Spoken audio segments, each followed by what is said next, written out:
Hi అండి అందరికీ welcome back to one more mini vlog. So ఇది వచ్చేసి సెకండ్ డే అనమాట. ఫస్ట్ డే అయితే నేనే కంప్లీట్ చేసేసుకున్నాను అండ్ మా హస్బెండ్ వాళ్ళ ఆఫీస్లో వినాయకుడిని పెట్టడం వల్ల త్వరగా అయితే వెళ్ళిపోయారనమాట. సో ఈ రోజైనా సరే తనతో పూజ చేపిద్దాము అని చెప్పి దీపం అయితే పెట్టమని చెప్పాను. ఇంట్లో ఆడవాళ్ళు దీపం పెట్టే కన్నా దేవుడి దగ్గర మగవారు పెడితే చాలా మంచిదంటండి. సో ఎవరన్నా ఇంట్లో ఆడవాళ్ళు పెడుతూ ఉంటే ఆడవాళ్ళు మాత్రం తులసమ్మ దగ్గర చేయాలంట, మగవాళ్ళు దేవుడి దగ్గర కంపల్సరీ చేయాలంట. వాళ్ళు చేస్తేనే ఇంటికి మంచిదంట. సో అందుకని చెప్పి మా హస్బెండ్తో అయితే చేపిస్తున్నా అనమాట. అండ్ ఫైనల్గా మా ఇంట్లో మందారం మొక్క అయితే పెట్టానని చెప్పొచ్చా కదా, సో దానికైతే మందారం పూసింది.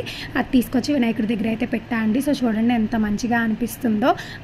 అండ్ ఫైనల్గా అయితే పూజ అంతా అయితే చేసేసుకున్నాను. అండ్ ఈరోజు ప్రసాదం వచ్చేసి శనగలు అనమాట. అంటే నేను మార్నింగ్ ఈవినింగ్ కూడా పూజ చేస్తాను అండ్ మార్నింగ్ ఈవినింగ్ పెట్టిన ప్రసాదం కాకుండా వేరే వేరే ప్రసాదాలు అయితే పెడతాను అనమాట.